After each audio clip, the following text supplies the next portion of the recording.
এলাকার মধ্যে আজকে না প্রায় অনেক দিন ধরেই একটা চোরের উপদ্রব বেড়েছে, যেটা আজকে আমরা ধরেছি তাকে হাতে নাতে, যেটা অ্যাপোলো ফার্মেসির থেকে প্রায় 45,000 টাকার জিনিস সে চুরি করে পালাচ্ছিল।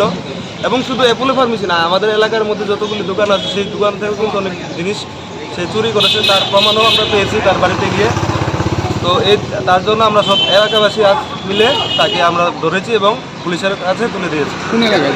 এটা হলো কৃষ্ণনগর কদমতলী এলাকা। পুলিশকে খবর দেওয়া হয়েছে? হ্যাঁ, পুলিশকে খবর দেওয়া হয়েছে এবং তাকে নিয়ে যাচ্ছে পুলিশে। কোন জায়গায় লোকগুলো, কোন জায়গায়? লোকগুলি বলছে যে উনি পার্ক লাইনে অ্যাসিস্ট্যান্ট ম্যানেজার হিসাবে কর্মরত আছে, প্লাস উনি ইউপি মানে উত্তরপ্রদেশে থাকে উনি বলেছেন। কীভাবে চুরি করতে? উনি তো প্রায় ডেলি আসতেন এবং একটা একটা জিনিস করে ব্যাগে ঢুকিয়ে নিয়ে যাচ্ছেন।